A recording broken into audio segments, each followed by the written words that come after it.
Doctor Banwari Lal ji, सम्मानित मंच मनोज, हमारे चेयरमैन साहब, मामड़िया तीनों के हैं ना यहाँ पे, और महिलाओं में भी मामड़िया, ठेठर, मामड़िया हीर से आई हुई है, कड़ू भी आया हुआ है।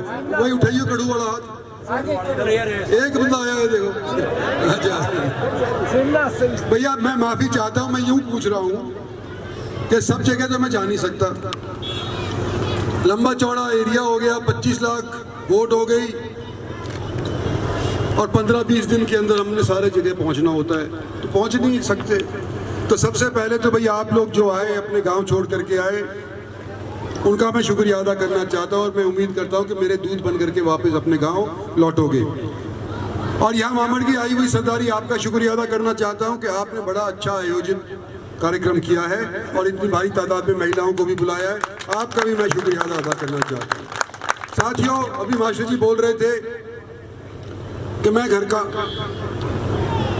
और दूसरा दूर का, अब दूर का भी कहाँ का ये भी नहीं पता अभी तक, हमारे को पता नहीं आएगा। मैं जैसा हूँ आपके सामने 40-45 साल से हूँ, आपको पता है कि मेरी आदत क्या है, इस उम्र के अंदर अब बदली भी नहीं हो सकता। जो मैं कहता हूँ सो करता हूँ, और ये भी मैं कहता हूँ कि जो लोग मुझे ताकत देते हैं उसकी मार्फत में MP बनता हूँ, मंत्री बनता हूँ, तो उस ताकत को मैंने अपने निजी स्वार्थ के लिए इस्तेमाल आज तक नहीं किया, आगे भी नहीं करूँगा।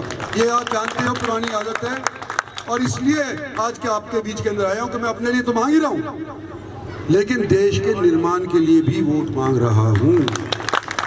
45 साल मुझे राजनीति के अंदर हो गए। डॉक्टर साहब ने यहाँ पे घने ही काम करवा दिए, हरियाणा सरकार की तरफ से हुए, MLA की तरफ से हुए, लेकिन ये इलेक्शन देश का है, प्रदेश का नहीं है। कोई सड़क रह गई हो, कोई गली रह गई हो, ये मोदी के जिम्मे नहीं है, MP के जिम्मे नहीं है।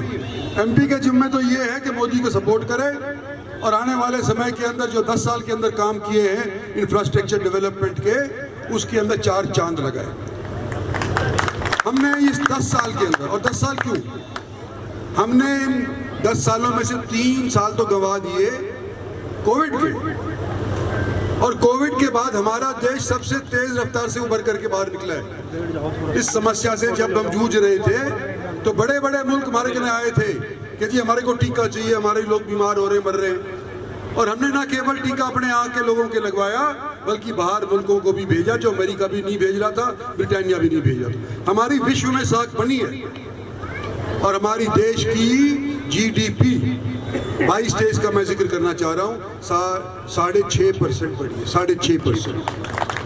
अमेरिका की 2% बढ़ी है, जापान की 1% बढ़ी।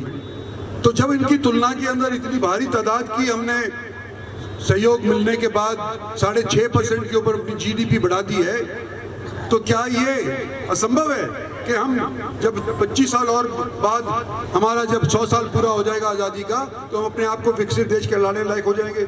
असंभव है कि संभव है? तो संभव अगर करना चाहते हो तो आपको वोट देनी पड़ेगी, हमें 5 साल और देने पड़ेंगे हमें। और कोई भी बच्चा हमारे यहाँ पर जो पहली बार वोट डाल रहा है, उसको ये सोच करके वोट डालनी होगी कि मैं पहली बार अपनी जिंदगी के अंदर वोट डाल रहा हूँ।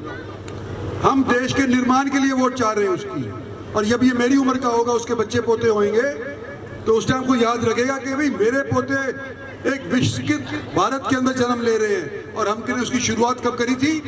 जब हमने सन 24 के अंदर कमल का फूल का बटन दबाया था, जब होगी। और आज 36 बिरादरी से मैं कहने लग रहा हूँ कि हमारा देश आने वाले 25 साल के अंदर विकसित बन सकता है। हम MLA की बात बाद में करेंगे, हम सरपंच जी की बात बाद में करेंगे, हालांकि इनके काम का तो सबको दिखाई दे रहा है। लेकिन आज के दिन कोई भी ये ना सोचे कि भारत बस किसी तौर के ऊपर पीछे रह जाएगा अगर पब्लिक हमारे साथ है। तो पब्लिक के सहयोग के साथ, हर एक के साथ आज के दिन हम देश को बढ़ाना चाहते हैं, और उसका नजरिया है कि आप मेरे को वोट दो और मैं मोदी को वोट दूंगा और मोदी प्रधानमंत्री बनेगा। ये मोटी मोटी बातें हैं, सबको समझ में आ रही हैं। अब कांग्रेसी यूं कहेंगे कि भाई ये इतनी ज्यादा वोट क्यों मांग रहे हैं?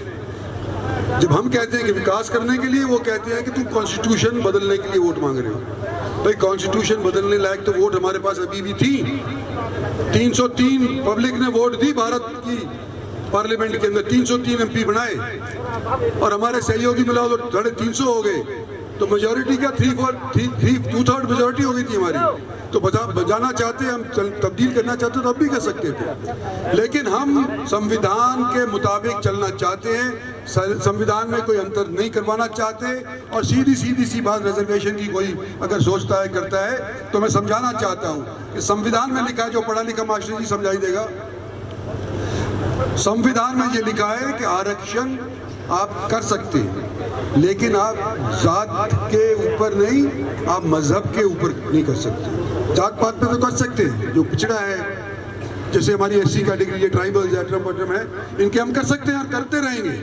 लेकिन मजहब के आधार पे, जैसे मुसलमान के नाम नहीं हो सकता, हम किसी और के, सिख के नाम से भी नहीं कर सकते, मजहब हो जाता है। तो आने वाले समय के अंदर हम सबको साथ लेकर के चलना चाहते हैं, लेकिन आज के दिन में आप लोगों को अपने साथ लेना चाहता हूं। यह इलेक्शन आपका है, मेरा संदेश अपने अपने गांव के अंदर लेकर के जाओ और 25 तारीख को छकाछक बटन दबा करके हमारा बक्सा बदलो। यही आपसे अपील है। धन्यवाद और जय हिंद।